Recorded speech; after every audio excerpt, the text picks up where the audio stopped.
Desde el primer instante quedó claro que no le estaban dando a Caitlin Clark el lugar que merecía, sino una silla al final de la mesa, casi como si quisieran esconderla bajo el nombre de alguien más y convertirla en un simple número en la banca. Esto nunca fue solo baloncesto, fue una jugada de poder, de egos y de celos dentro de la WNBA. Un intento evidente de apagar a la atleta más electrizante del momento, pero su desafío silencioso terminó sacudiendo a toda la liga y cambió la conversación por completo.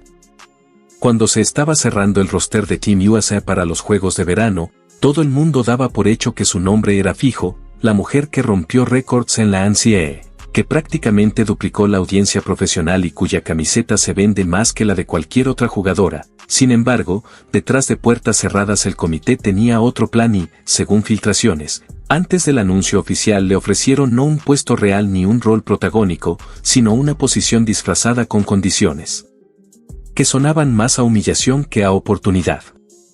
El detalle más polémico fue el número 12, un dorsal que en la cultura del básquet suele reservarse para la última jugadora de la banca, un mensaje claro de relleno, no protagonista, como si invitaras a alguien a una boda pero la sentaras en el estacionamiento, lejos de ser un error. Parecía una decisión calculada para poner en su lugar a una novata antes que presentar el mejor espectáculo posible en el escenario mundial.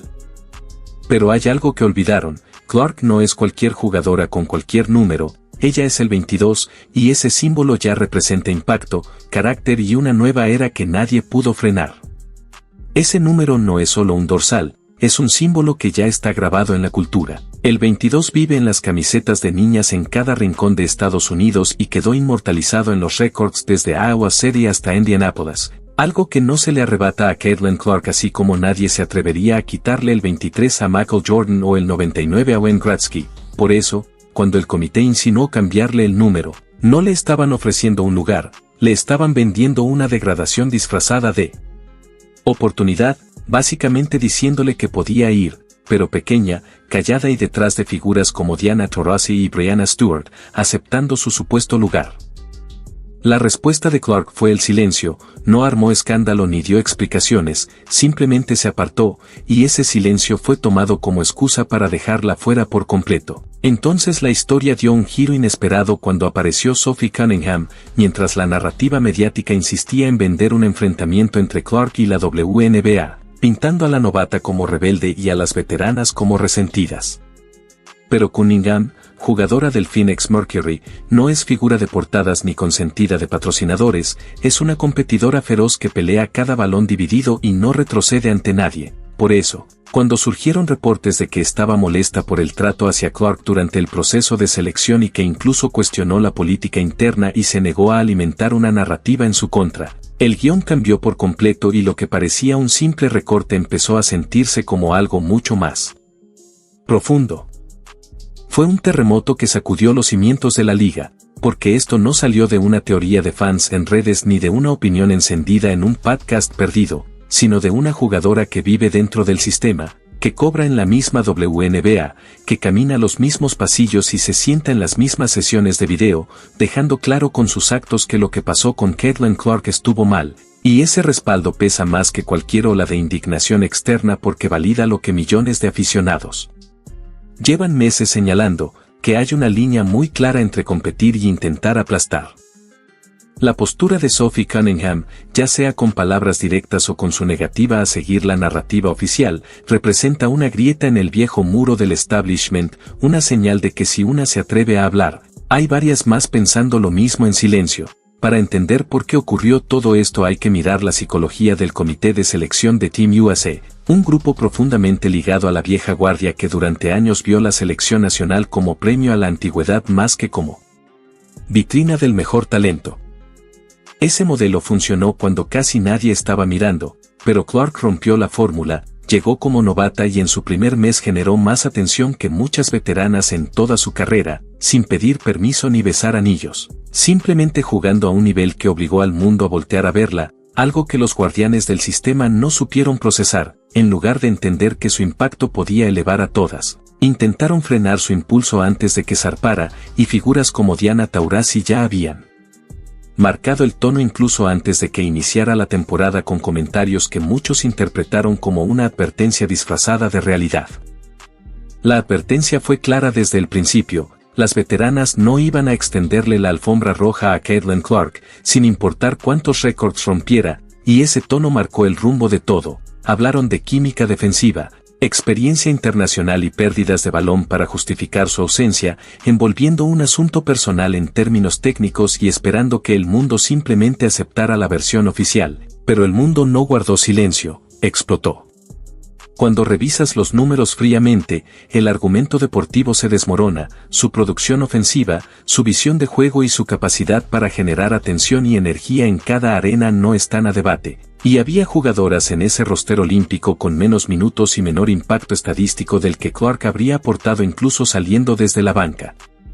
No la dejaron fuera por falta de talento, sino porque era demasiado grande, demasiado luminosa y demasiado difícil de controlar.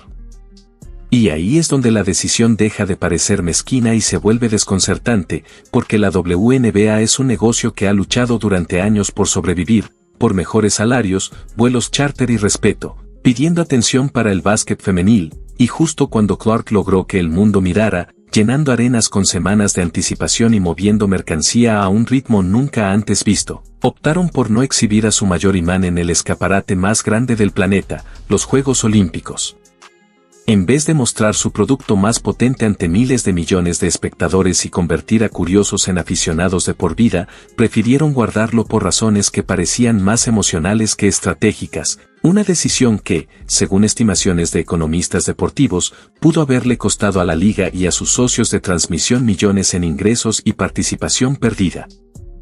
Y todo por proteger el ego de unas cuantas veteranas temerosas de que el reflector cambiara de dueña, una decisión que no suena a liderazgo sino a autosabotaje institucional dentro de la WNBA. El detalle del número 12 lo deja aún más claro, porque demuestra que sabían que Caitlin Clark tenía nivel para estar ahí, solo que querían verla pequeña, callada y manejable, y cuando no aceptó encogerse para encajar en su zona de confort, simplemente la borraron.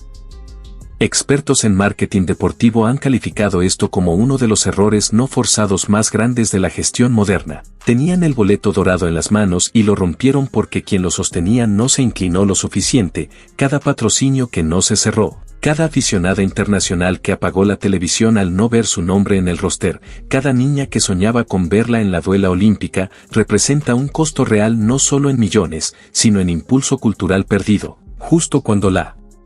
liga tenía una oportunidad generacional para explotar en el escenario global y la trataron como una molestia. Pero lo que más subestimaron fue el arma del silencio. Esperaban que Clark explotara, que reclamara públicamente para poder etiquetarla de conflictiva o diva, y en cambio no les dio nada, ni una frase fuera de lugar. Mientras el debate ardía y voces como la de Sophie Cunningham cuestionaban desde dentro, ella respondió en la cancha, rompiendo récords de asistencias, firmando triples dobles y elevando su nivel hasta volver ridículas en tiempo real todas las excusas del comité, reafirmándose como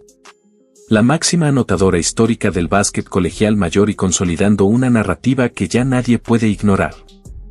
No necesitó pronunciar una sola palabra porque su juego habló por ella. Cada triple desde lejísimos fue una respuesta, cada pase sin mirar una declaración. Cada arena llena un recordatorio de lo que Team USA dejó sobre la mesa al excluir a Caitlin Clark. Los números contaron la historia mejor que cualquier conferencia, con récords de asistencias, triples dobles históricos y métricas de impacto que superaron todo lo visto en la WNBA, mientras los directivos evitaban preguntas y repetían discursos ensayados sobre experiencia y encaje. Clark convirtió cada box score y cada jugada destacada en su propia réplica, negándose a romperse como esperaban sus críticos y ofreciendo, en cambio, una lección de compostura que transformó la mezquindad de la liga en el origen de su leyenda. La ironía más dura se vivió en la cancha del Bussy Arena en París, donde intentaron evitar un circo mediático y terminaron creando una distracción aún mayor. En la final olímpica del 11 de agosto ante France Women's National Basketball Team, Estados Unidos llegó a estar abajo por 10 en la segunda mitad, sufrió pérdidas que evidenciaron vacíos en manejo y creación de juego, y necesitó que Aja Wilson cargara con 21 puntos, 13 rebotes y 4 tapones para sostener al equipo, además de un cierre desesperado de Kahlia Copper. En la última jugada, Gabby Williams encestó sobre la bocina, pero su pie estaba en la línea y el tiro valió 2 en vez de 3, sellando un 67-66 que fue victoria por centímetros, no por dominio, y dejando en el aire la pregunta inevitable sobre cuánto habría cambiado la historia con Clark en la duela. Eso no fue dominio, fue simple supervivencia, y mientras cada posesión trabada y cada desconexión encendían las redes con el mismo mensaje, Clark habría encontrado a la tiradora abierta, Clark habría roto esa presión. Incluso Don Staley, integrante del comité, reconoció en televisión que con el nivel que estaba mostrando Caitlin Clark habría estado bajo seria consideración, prácticamente admitiendo que se equivocaron.